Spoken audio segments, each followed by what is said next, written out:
That room that you described, it's not dark. It is very well lit. And we have individuals who will present those cases to the committee for those who are on the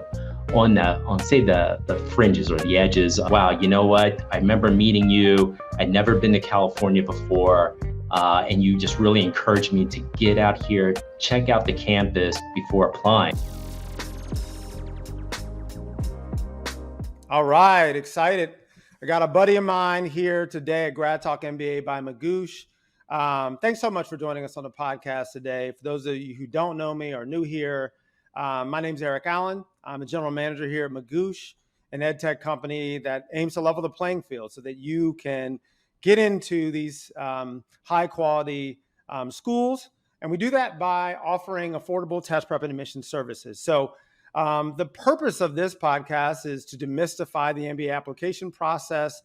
And who better than my guy, Alex Lawrence, the dean over at UCLA Anderson. How are you doing today, Alex? Eric, I'm doing great. I know we're going to be digging into some of this later on, but it's the second day of class here at UCLA Anderson. So a lot of energy around the campus, but it's summertime in LA. What else can be better? Not a whole bunch. I've been on that campus, not a whole bunch. Let's be honest. Well, let's start a little bit by getting to know who you are a little bit. Why don't you take us through your obviously we know your name and all that kind of good stuff, but your title, kind of your role there, and kind of like how'd you get in this space and like what keeps you in this kind of role?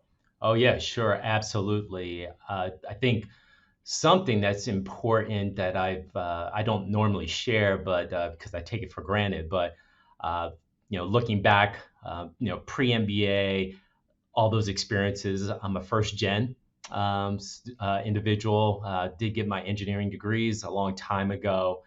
And one of the reasons, I wanted to go to business school was to get into management consulting.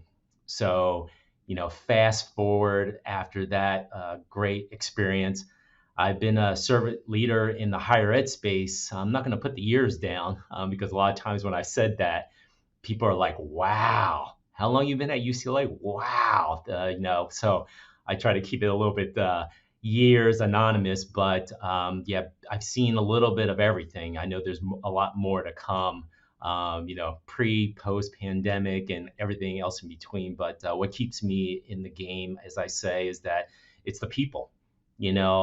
Just talking to individuals who are interested in getting in the graduate management education space, maybe getting a MBA, which I'm really passionate about for a variety of different reasons. But at the end of the day, it's just like I see myself in these individuals many, many, many years ago and just excited about what the future might look like for them.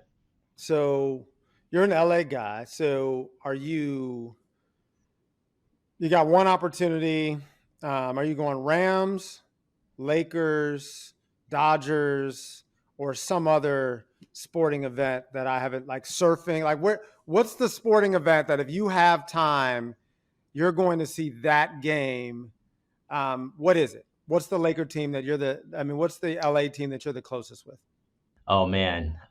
Well, I don't follow basketball as much until it gets to the finals, so I'm going to lean a little bit more heavily into football, the other side, not the Rams, but just following some of the teams here in Los Angeles, the Galaxy, the LAFC teams.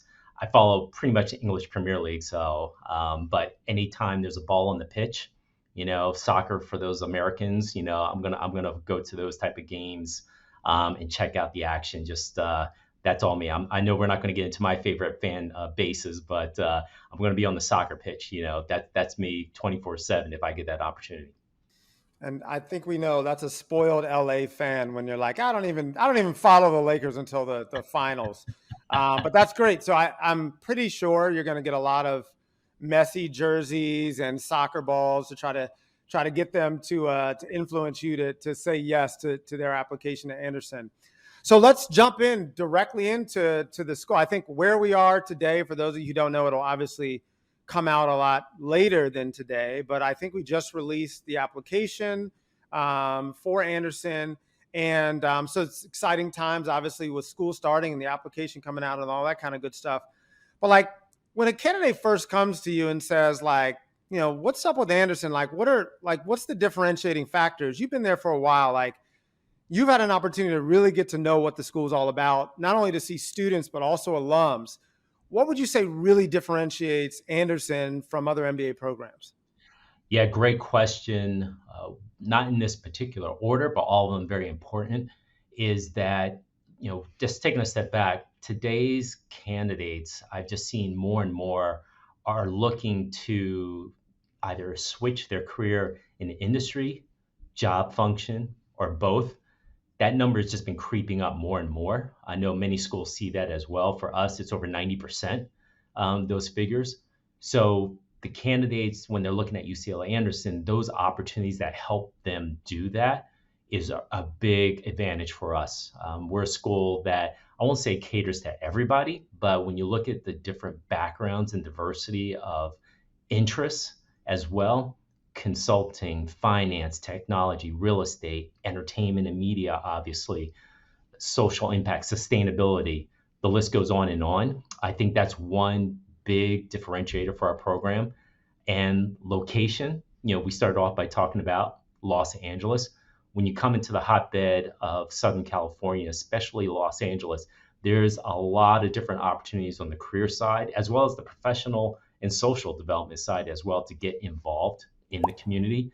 But again, more so on the professional side, just being here in Los Angeles where there's a lot of entrepreneurial practices, you see that convergence of possibly starting your own business, or maybe there's a startup, or even if you want to go on the larger side of, say, going back to corporate, there's always an opportunity, I think, to come back to Los Angeles if you don't necessarily stay here for some of those industries that I mentioned earlier.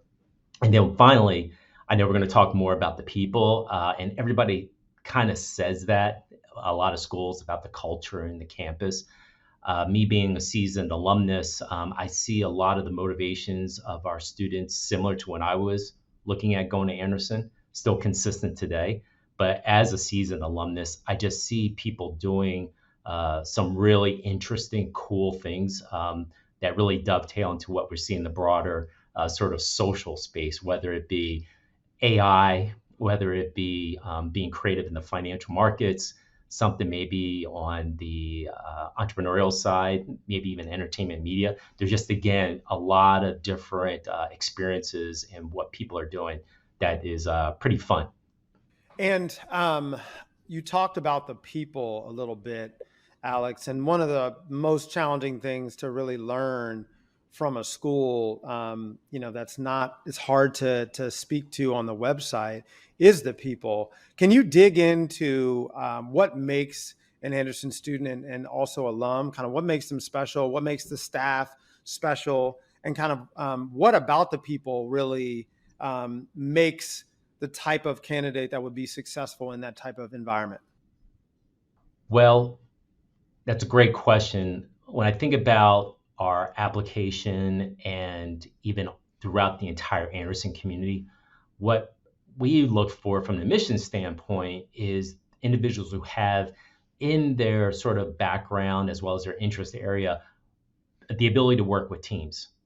We just know that the future of business is such that you're going to be working in teamwork-oriented environments. Nobody succeeds alone. So anybody who has done research, we talk about that shared success. That is really big for us. We're going to be putting you into learning teams. You're going to be into career teams. There's some of the best conferences and student clubs have been driven by students in that collaborative work. But the other parts that we're looking for are people who are accomplished in a lot of different ways. Again, I know we'll probably talk about from the academics and test scores and things like that, but from our holistic overview and even the alumni who have come back to Anderson, like myself, who work here, they're looking to not just say stick with the status quo in a lot of things. Even when I started in admissions over a decade ago, where we've changed quite dramatically over the years. So we're always tinkering. But again, the people in our community, one, they like to work with people. They like to support each other as well. and they have creative ideas. They're always looking to make things better in the community, whether that's on campus or off. So I think that's sort of like the exciting parts about when you get people in the room, they also want to learn from each other and make the whole environment that much better. Oh, that's fantastic. Thanks for sharing that. Um, a lot of the folks who follow Magoosh, who work with Magoosh's products, come from underrepresented or under-resourced backgrounds, and certainly appreciate kind of the return on investment for our products and services. To kind of that audience, underrepresented, under-resourced, what kinds of supporting programs do you have to work with those folks and level that playing field? I think you're like either number one or number two in terms of consortium class.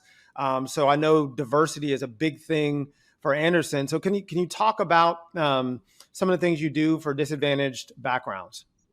Absolutely. Absolutely. When I think about the journey of, say, individuals from those communities, one of the things, from a pipeline standpoint, we have had a program here, the Reardon programs, close to 40 years now in existence, that helped first gen students from high school all the way to college graduates just getting exposed to business in general. So when you look at a program like that, just the awareness piece is huge.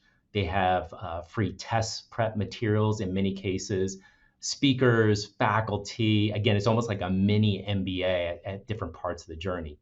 Then when you fast forward to the part where you're actually thinking about applying to our program, we work with organizations like you did mention, the consortium, Forte Foundation, Ramba, military, a number of those where, in a lot of it's driven by our students. And I say that because they, at different parts of the application stages, are willing to work with individuals from those different groups. That individuals who self-identify, they may be willing to look at people's applications, giving them feedback, talking to them about the program through coffee chats and a campus experience. But then, just circling back to when you look at the populations that are part of these organizations, we were the second largest consortium class this year, which again just showcases how the interest level has grown in our program. We're one of the, I won't say the younger member schools. We've been in as part of the consortium for a while now, but then even our partnership with Forte and Ramba, our fellows numbers have grown. We do show up strong at their annual conferences. There was one just in Texas back in June. So the support, even again, just to fast forward as a student, when you actually do come on campus, we do have a first gen resource center. We do have free tutoring for those students who, from the poets and quants sort of universe of candidates who may be a little bit lighter on the quant side. And then we just have just resources for people's physical and mental health aspects as well. So because we want to make sure that we create a space that people can sort of take a break from, say, the heavy grind of academics and career services. Because at the end of the day, we just want anyone who comes into the UCLA Anderson family to succeed in all different dimensions. We're not trying to have a number or sort of like a philosophy have where we're trying to only seeing a success rate of some certain percentage below 100%. We want all students to succeed that graduate or have been admitted to our program and graduate in 2 years. Awesome. I won't fault you for this because we've been friends for way too long, but you forgot to mention access. And UCLA's support has been an incredible supporter of access over the years. And I'm messing with you. Yeah. So as you think about the overall preparation of thinking about getting ready for this application process and all that, can you walk a candidate through like how much time should they set aside? Like maybe what's an underrepresented area or an area that people don't think enough about that they really in the application process should spend more time contemplating? Hey, that's a great question. Another great question. You're really coming with a lot today, Eric. And yeah, I'm just Alex. I'm getting lucky. That's all. and I owe you lunch on that other one too. So I'm definitely going to circle back. But I think really it's that research piece. That research piece is so huge. uh, funny enough, just a real sidebar story. So today being the second day of classes, I've been able to engage with some students who I've seen as even over the past 2 years who saw an information session or I met with at some event, and just talking to somebody who I met in Dallas. And just talking about, it's like, wow, you know what? I remember meeting you. I'd never been to California before. And you just really encouraged me to get out here, check out the campus before applying, engage with the students, the faculty, sit in the campus, just try to take advantage of all that campus experience. And he was like, I'm so glad I did that because I wasn't even thinking about the West Coast. I had my own sort of preconceived notions. He was a New Yorker. He is a New Yorker. And I just think that's a big part of the process, like visiting a school's campus, engaging and seeing how it works. No school runs 24/7, but having the opportunity just whenever you visit, seeing how the students interact with each other inside the classroom and outside the classroom, that is just going to be sort of like a small sample, but a big one of what your MBA experience will be like before the application, during the application process, as a student, and even as an alumnus. So if you pick up on things that you really like or you're curious about, just doing that research and talking to different key stakeholders, I think that's so huge. I know there's a lot of stress and a lot of probably focus on test prep, writing the perfect essay, uh, getting a great interview, letters of recommendation, all that. Those are important as well. But I think that part about the research is really big because it can sort of demystify some things that you thought you knew or you heard from other people, but actually experiencing yourself is like, I think, one of the best teachers that you can do. And then you can start going down what we call that funnel of discovery and then application and enrollment later down the line. You talked about visiting, and obviously that is a huge opportunity for candidates who can. But for those who can't, can you maybe talk us through some of the things that people don't know about LA? Like, I know I've learned over the years, like Silicon Beach and some of the other opportunities. And I think that people know a lot about New York. They know a lot about some of these other kind of major cities. But like, people think LA, they're like, oh, it's like, celebrities and great weather. And it is all of that. But it is so much more on the business side. So can you just walk us through like maybe some things that people don't know about LA, that if they don't have an opportunity to visit, would be surprised about? Yes, absolutely. Like you mentioned, probably some notions quickly go to LA is just all about entertainment, or they worry about the traffic, or other things. I always try to mention to candidates, especially if you can't visit the area, think about the MBA experience as a student, and even beyond that, as a lifestyle. Okay, yes, you're going to be spending a lot of time in the classroom studying, et cetera. There's our the career focus as well, but there's that balance that you need to consider too. So when I look at our students and individuals in general taking advantage of the LA area, think about like what you enjoy most. Are you a foodie? Are you somebody who enjoys the fitness aspect? Do you enjoy the arts, entertainment side of things? The list can go on and on. It's been growing in a lot of different ways, especially on the sports and then in entertainment and media standpoint.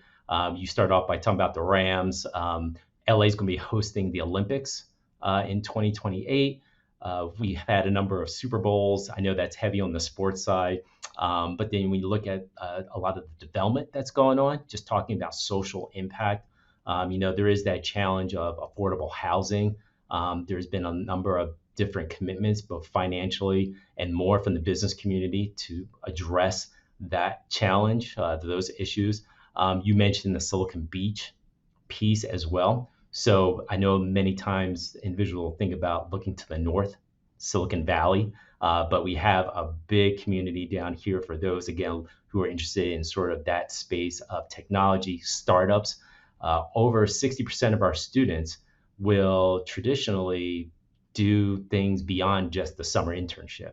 And what I mean by that, they may do an academic internship starting in their first year because they are career switchers. maybe they came from corporate, or maybe they want to explore a different type of corporate entity. And so it's just a great opportunity. I think when you go to a big city like Los Angeles, there's a lot of different things, a lot of opportunities to get engaged.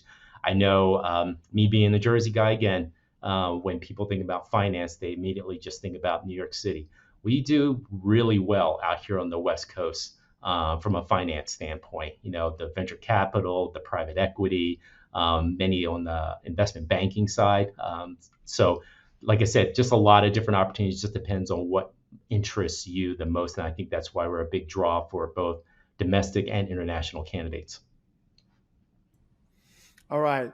Thinking about the application, like we know that you have a holistic evaluation process. We know that you're looking at all the different aspects of the application. But if you had to kind of choose an area where you're like this is really where like I can tell a lot about a candidate in this particular area, whether it's Rex, whether it's a particular essay, whether it's the resume, whether it's the interview. What is that one kind of space that you're like, I get a lot of info from this particular element of the application? You're coming with a lot of heavy heat here, man. You're throwing like 100 miles per hour. I'm not going to cheat. I was going to, as you were asking that question, I was like, let me cheat and kind of combine two. I would say, though, if you're going to press me into a corner, the interview. And the reason why I say the interview is because you are actually being interviewed by a current student. It's a blind interview, and it's a great way to see a lot of different sort of mannerisms, how the student engages with the interviewee, getting a chance for them to walk the interviewer through the resume, uh, talk about their motivations and passions for their career pursuit, talk more about who they are. But also, a big piece is why Anderson. All right. If a person has done their homework, they're going to be talking about how many of those items I just talked about, especially on the career side, how does Anderson fit into their career development as well as their personal development? And finally, what are they going to do in terms of giving back?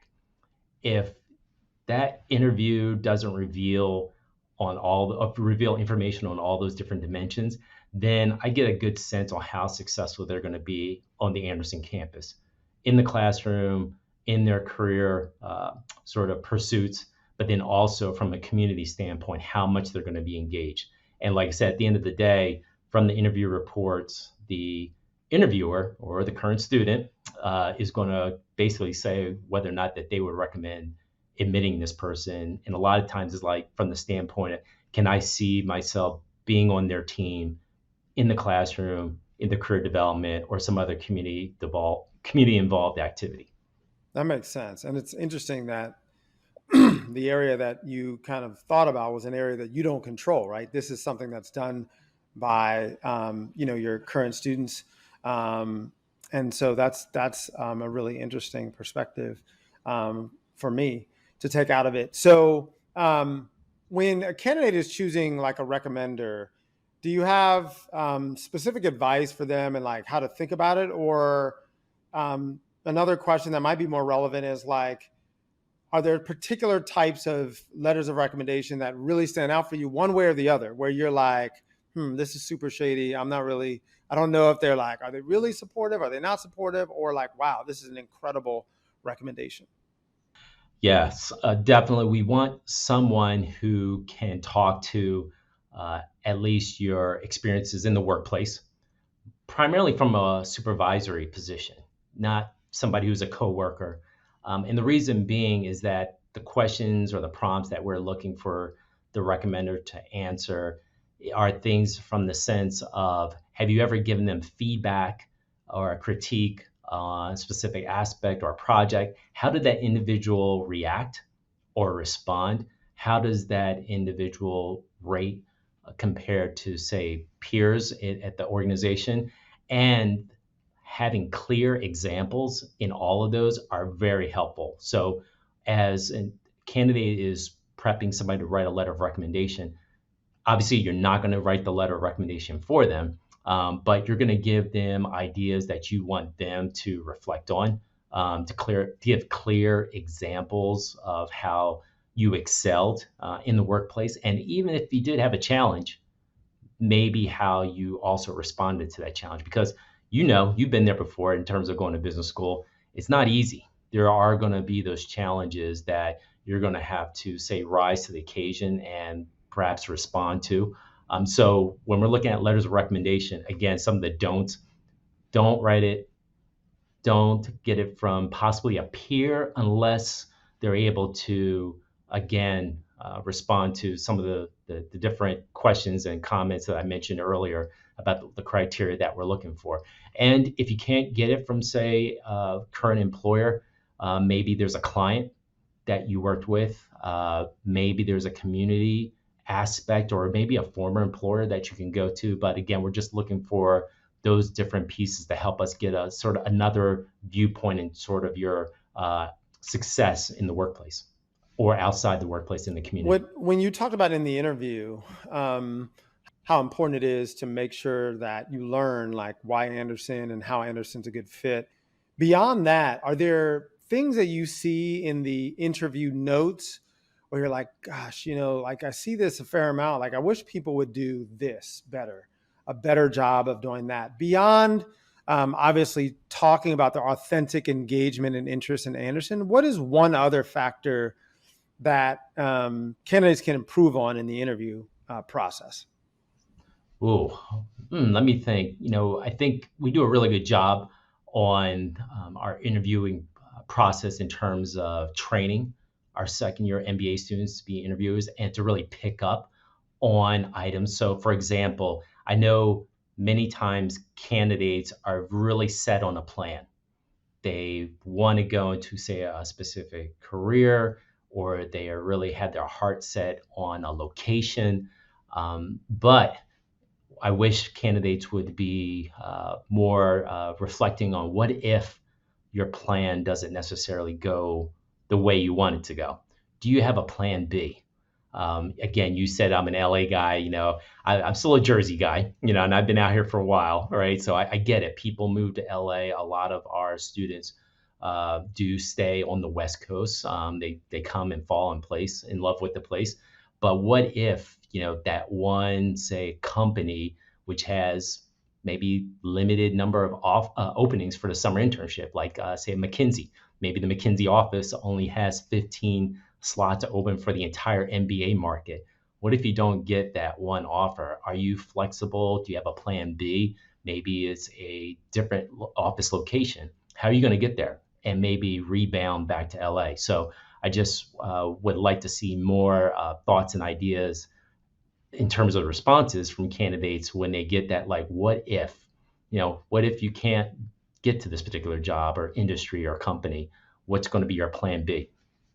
I'm going to actually piggyback on that because I would argue that a lot of candidates are scared to talk about real situations with admissions officers. What's your perspective on that in terms of, there's a balance between candidate awareness and you saying, wow, they really understand this is a particular weakness or this is an area that, they may not go after. And an example of that would be very similar to what you just mentioned. If, I know that it's a stretch for me to go into private equity or venture capital or something like that.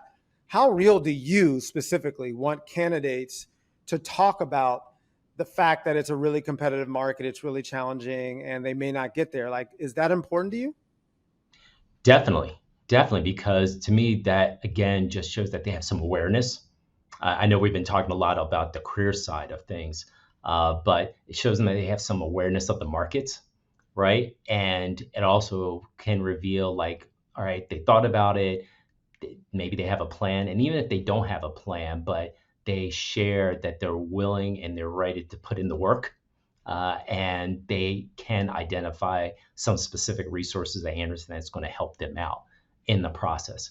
And then, be honest with you, I've just seen even more on, say, the soft skill side that candidates are sharing in the interviews. Like they may say, hey, I'm not a great interviewer, or I know I need to work on some of my communication skills, but they also talk about how they're trying to address those. So it's not so much that I'm bad at this or I'm not really good at this.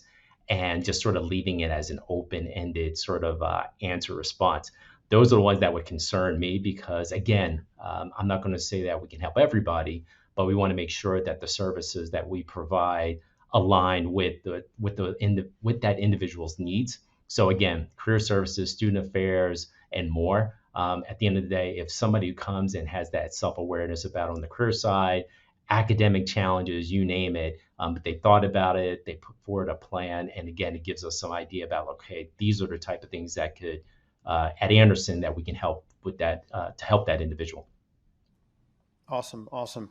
All right. Haven't had a chance to talk to you about this. Literally fresh off the press. Anderson test optional this year. So, first of all, what went into that decision? And kind of, why don't you just give us an overview of kind of what that means for the program, who really fits into that world of not needing a test, and how you think about test optionality in general from your perspective. Yeah, great. So you asked about like, what went into that process? What were you thinking? This is like years in the making. Anybody who's been in the higher ed space has seen many programs consider test optionality. A lot of it was probably heightened or the accelerated during the COVID period. UCLA Anderson was not one of those schools, and I know there's a number of other schools that are not.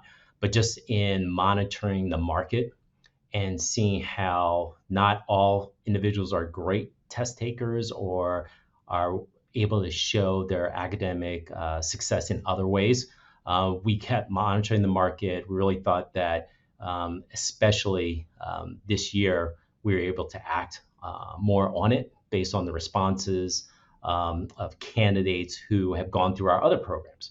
So in our part-time MBA, our executive MBA program, they have been admitting people from a test optionality standpoint or other options like the executive assessment beyond just the GMAT or GRE, and they're doing well.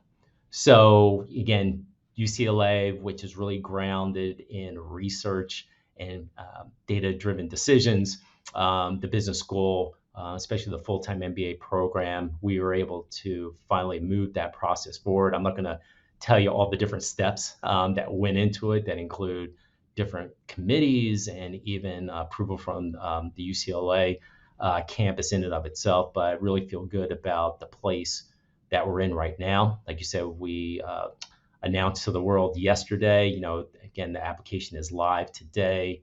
And hopefully I'm going to answer your other questions, but please remind me, when what we anticipate is that people are going to have questions. I think we've done a good job on the FAQ side, but some of those concerns might be, what if I apply without a standardized test score? Will that impact my candidacy negatively? No, that's not the case. You definitely will need to think about how can you prove your quantitative skill sets to us, because again, we're a holistic approach. I talked about how we want to make sure people succeed. One of those areas is in the classroom. We're very quant heavy. So the fact that perhaps whether it be through your transcript or additional courses or in your place of work, you showcasing those skill sets, that success outside of submitting a standardized test score are going to be very important. So I'm sorry, Eric, ask those other questions if I didn't answer those. My brain can capture everything. No. I think you did hit on that. And so, if I'm a candidate, let's say, and again, this is fresh off the press, so I haven't even had a chance to look at the policy. So excuse me for this, but am I using a waiver process? And are you approving me prior to, or is it just I have the ability to decide on my own and I need to use my best judgment, and that judgment is part of what you're evaluating as well? It is the latter. Okay. So we're not handing out test waivers. So you just, again, have to advocate and through the materials show when you submit your application, to the best of my ability, I think that, I am going to be able to apply, be enrolled for the class of 2026 or in the future. I don't anticipate us suspending after this year our test optionality. I mentioned it earlier that we are also adding the executive assessment as an option for people to apply as well. But again, directly to your question about whether or not people are applying for the option of applying without a test score, we're like, no, we're not going to do that. Just think that's too much stress on individuals. You can apply without a test if you wish. So if I make the wrong call and I'm like, I'm gonna take a shot, and like you're like, oh, I like Eric's background, but like he hasn't demonstrated the quant. Um, do I have that? Are you going to be? And maybe you haven't thought about this, but is your strategy to waitlist candidates and then give them feedback like, hey, you're waitlisted, but it's because I don't have enough. It's kind of a TBD, but you can make a a choice to take a test later and show me this, or are you just going to have to like make your decision with what the information you have? And in that case, you're like, I don't have enough information to know if this person would be successful.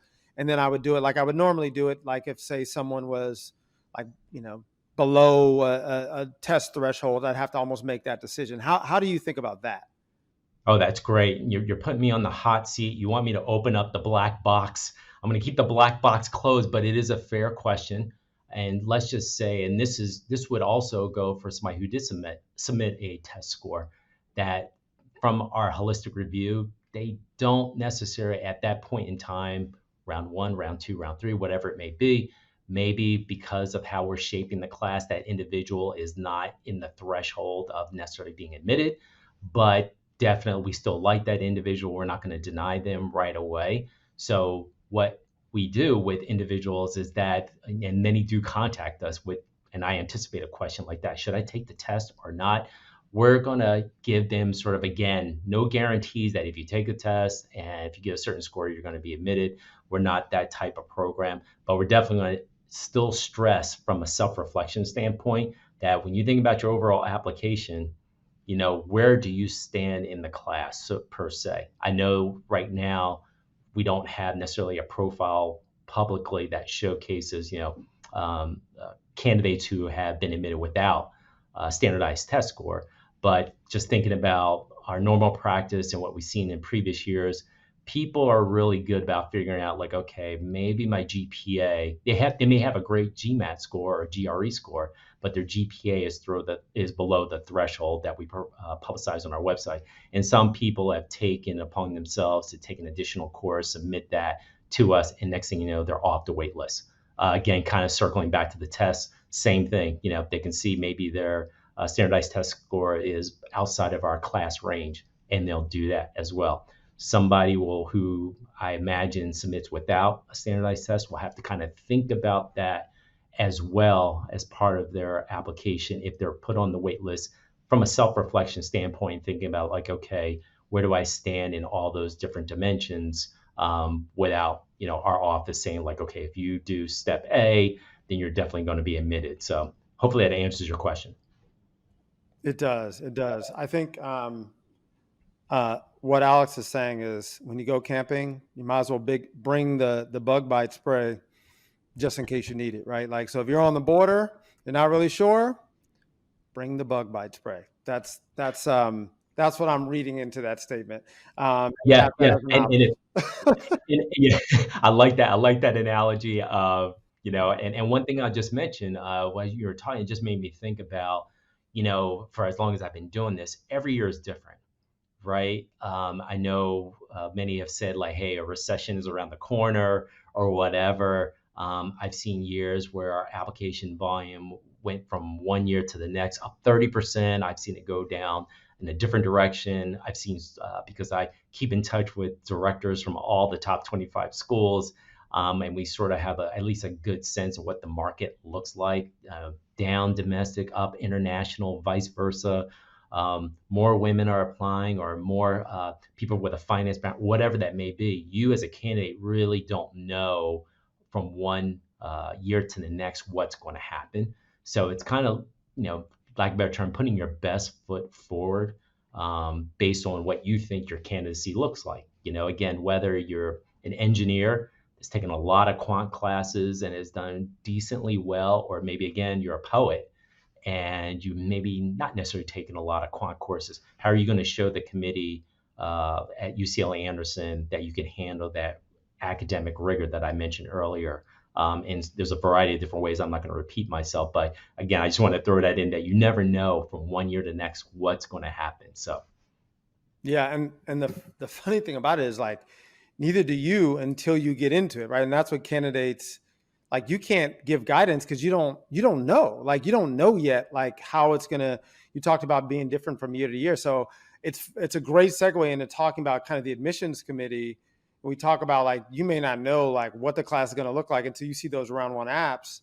But give us a peek inside the admissions committee in general. So candidates have a lot of anxiety around this.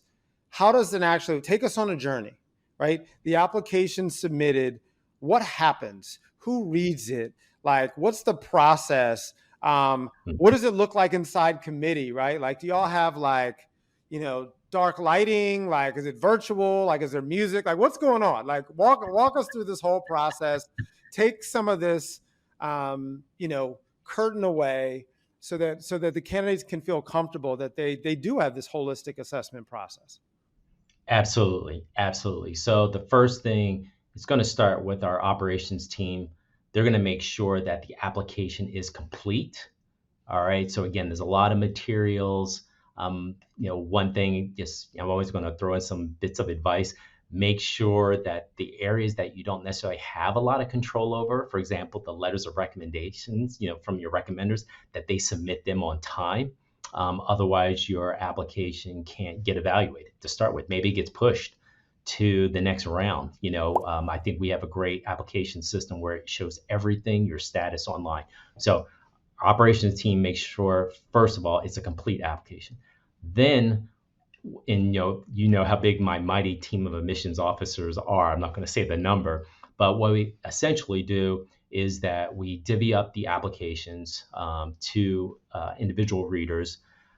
First of all, each of the individual readers sort of have a specialty or a region that they focus on as a first read. All right. And they will go and they'll look at the entire application, uh, essays, letters of recommendation, transcript, etc. And because we have a number of seasoned readers on our team, they have a really good sense. It doesn't matter what the numbers are, where this candidate fits as terms of their candidacy, waitlist, deny, admit. Then it gets read by a second reader. That individual, independent of the first reader's comments, will get a chance. So you've had two readers already take a look at it. They will, based off of their recommendation, perhaps recommend that this candidate be interviewed.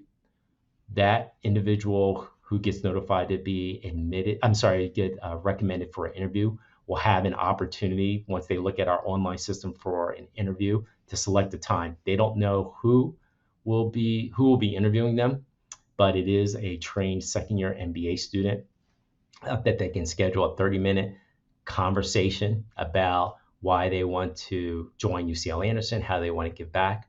That interviewer is going to write us a report within 24 hours, submit that back for a third read on the application. So that individual will take into consideration not only the interview report from the MBA student, but also any comments, any feedback from the first two readers.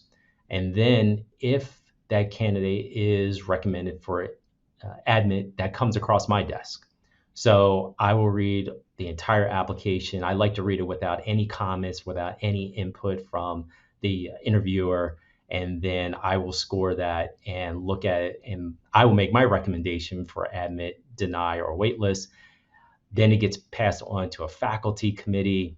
They review all the candidates. And then there's a few more steps after that that goes to the UCLA campus that I won't bore you on. But once they put their stamp of approval on one way or the other, admit or deny, then we are able to reach out to candidates on that great decision day that you are very much aware of.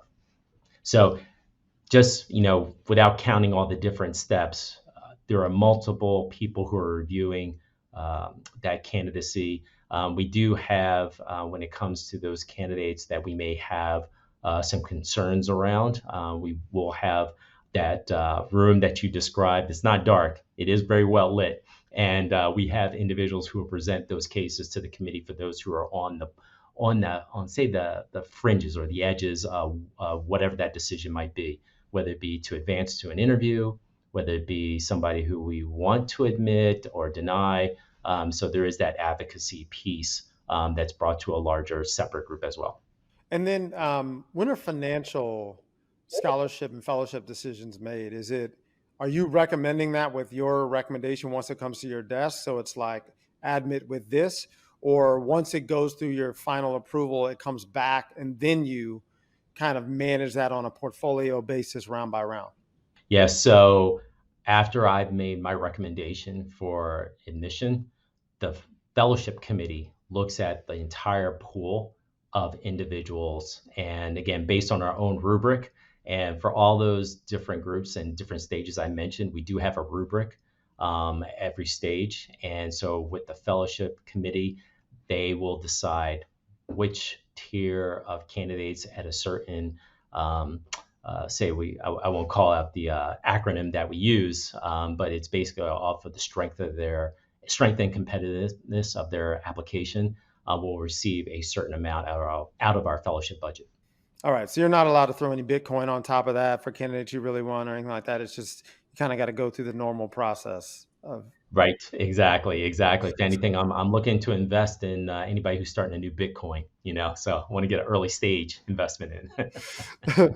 All right. All right. So let's go into the fact versus fiction portion of the program. So the way that this works, Alex, is I'm going to make a statement, knowingly trying to trip you up, of course. And then I'm going to say fact or fiction. And you're going to say fact or fiction. And then you're going to give me a little bit of context on why you chose that answer. Are you ready for this segment of the presentation? I think I am. This is new, so I'm ready. All right, I'm ready. great. So I've saved some special zingers for you. I'm going to get you started pretty easy here. So let's get you warmed up. So fact or fiction, you have the best chance of getting in if you apply in round one. Oh man, I'm gonna go fiction. And I'm going to say fiction.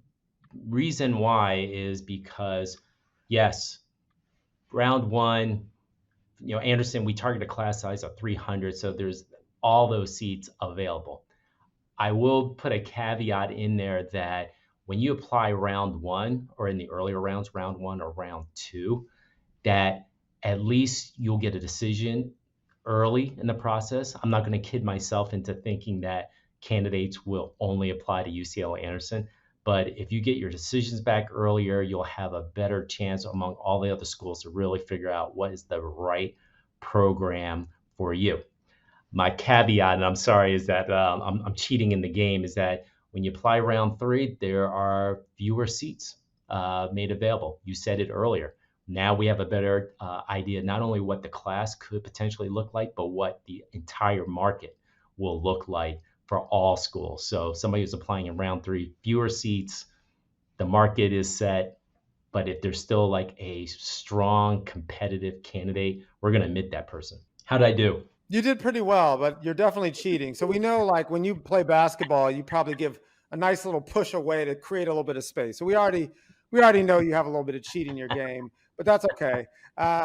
Okay, here's another one. Fact or fiction? You will not get scholarship or fellowship money in round three. Fact or fiction? Fiction. Fiction. Every year we provide fellowship for as long as I've been doing this. And you know what? Let me take that back. There was only 1 year our yield was so high that we didn't admit anybody in round three. So out of the number of years I've been doing it, we've been administering fellowship aid. So that is fiction. Excellent. And it's interesting that we've had different answers on that. So that's great to know. Fact or fiction? There's nothing you can do to get off the wait list. Fiction. I mentioned it earlier. I said that if you do some self-reflection without knowing the committee's decision and feedback in terms of notes on why this candidate was put on the wait list, you can figure out if it's your competitiveness from an academic standpoint. Maybe your transcript grades are outside of the class profile. If you took a standardized test, the same thing. If your interview didn't go as well as you thought it did, that could be a hard one to kind of move the needle on. So I'm going to say fiction. Great. Um, Fact or fiction, there's no minimum amount of work experience required. Even if you don't have work experience, you can get into UCLA Anderson. And I'm sorry, you said that is true. I won't say that's true, but I would say that's a fact. There is no minimum work experience in terms of years. We have students in our program with zero work experience. Would you say this is kind of cheating? I'm kind of getting you back. Would you say there's um, on the other side of it, would you say that there are candidates maybe that are too experienced that are not a good fit for the full-time program that you are like push them to an executive kind of part-time situation? Absolutely, absolutely. And what the context that I'll put to that is that if somebody comes to our program with more experience, like as you're describing, is the full time program the right fit for them in terms of what they're looking for? I've seen in the past some individuals, they're not career switchers. Again, they have X number of years of experience, maybe even like a decade. And what they're looking for is better served by our part time MBA program and more often than not, our executive MBA program, because they're going to be in the room of peers with the same level of, say, work experience slash interest in what they want to get out of the program. All right, this is kind of a tough one, especially since it's new. Fact or fiction, taking a standardized test gives a candidate a better opportunity for financial scholarship. Oh man, that is a tough one. I don't have any numbers to show or disprove that. So I'm gonna hang on the ropes a little bit.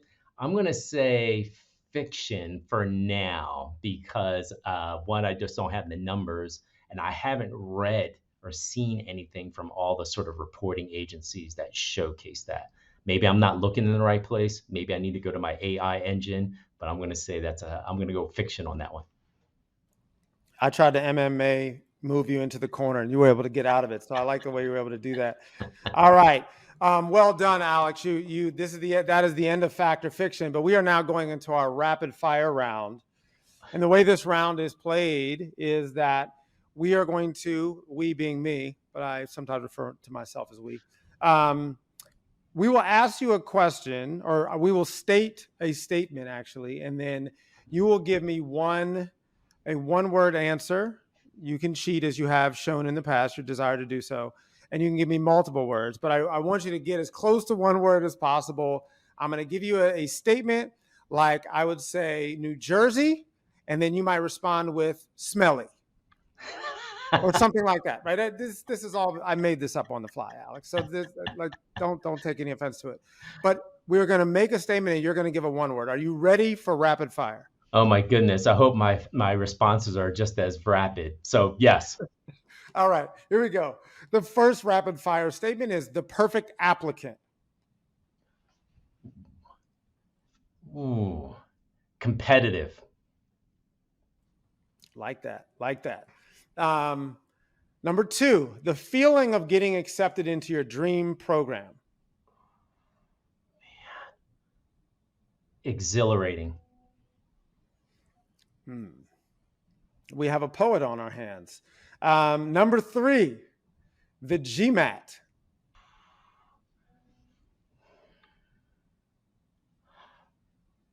An option. Well done. That was a layup for you. Number four, admissions myth. Man, one word. Mysterious. Number five, the top 20. I'm going to go back to an original one. Important. And then the last one is UCLA Anderson. The best program out there. Oh my gosh. So I literally was about to ring a bell because you're the only person I've interviewed so far that had one word on everyone, except you said an option, which I was going to give you. And you were killing it. And you were like, no way, I'm going hard on the last one, which was awesome, because we love your passion so much about UCLA Anderson. We know about it. And now our listeners to the podcast know about it. So it was so great to chat with you today. But before we conclude, is there anything that you'd like to say that maybe you didn't get a chance to say, want to say differently, or just want to kind of leave with our audience as we kind of wrap the podcast up?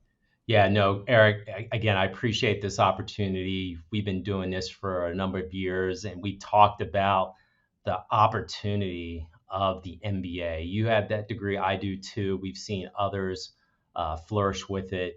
The thing that I would say, more specific to UCLA Anderson is that because, and just kind of lean into some of the questions you asked earlier, I want to invite candidates to learn more about us. There's a number of different ways. We're on the road right now. I have people in Latin America, Tokyo, Taipei, Singapore, Europe right now. So we're out there. We're trying to go out to people who can't get to our campus. You can always go online to see a number of these resources. I know we're recording a video. Also, if you do come on campus, connect with us with a campus experience. Really, the short version of what I'm trying to get across is that if you want to learn more about Anderson, there are so many different ways to do it. We have 130 MBA student ambassadors who donate their time. We have faculty with open door policies. I'm out there trying to do more and more activities like this because this is an important decision. People are taking time, financial resources to maybe put a pause in their life. But I tell you that the more you find out about UCLA Anderson, I think the more you're going to like about it. And I am definitely going to connect you with somebody to help you in that process to make it a little bit harder if we weren't on your radar earlier to come out here and see what the UCLA Anderson experience is like, not only as a student, but as a lifelong member of the Anderson family. So again, thanks, Eric, for giving me the opportunity to speak with you today. And Alex, thank you so much. I mean, I will just say to candidates who are listening to this, Alex has been a supporter of ours for a very long time, and not only admits candidates, but really connects with them and engages with them through school and beyond. So I know you wouldn't say that, Alex, but I'll say that on your behalf because I've been able to witness it firsthand. So thank you to everyone for taking time to speak with us today. Alex, you were phenomenal. Knew you would be. And I did put you on the hot seat a couple times, and you were able to get right off of it, as you always do. So thank you for taking the time today. Absolutely. I learned a lot from you, and I know our listeners did. And until next time, thanks for listening to GradTalk MBA podcast. You can find us at GradTalk on TikTok and learn more about our MBA admissions and GMAT and GRE products at Magoosh.com. Until next time, Alex, thanks. Enjoy the sun and have a great application season. Thanks, Eric. Take care. Thanks for listening to GradTalk MBA by Magoosh. If you enjoyed this episode, please like or subscribe this podcast wherever you're listening and stay tuned for the next episode.